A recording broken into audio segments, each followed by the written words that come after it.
Scan for SOVI, your AI bestie. I got your back. Calculus problems involving population growth rates can be solved quickly by finding the critical point of the function. So let us dive into this math right now.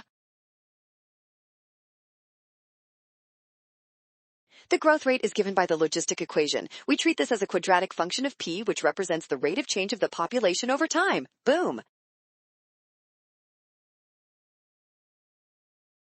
To find where the growth is fastest, we take the derivative of the rate with respect to p and set it equal to 0 to find the critical point. You got this! Solving this linear equation gives us the population value where the growth rate reaches its peak, which is exactly half of the carrying capacity. That makes option C our winner. Nailed it! Scan the code. You can learn better with SOVI. Avoid skipping the carrying capacity and always maximize the rate by setting the derivative 0.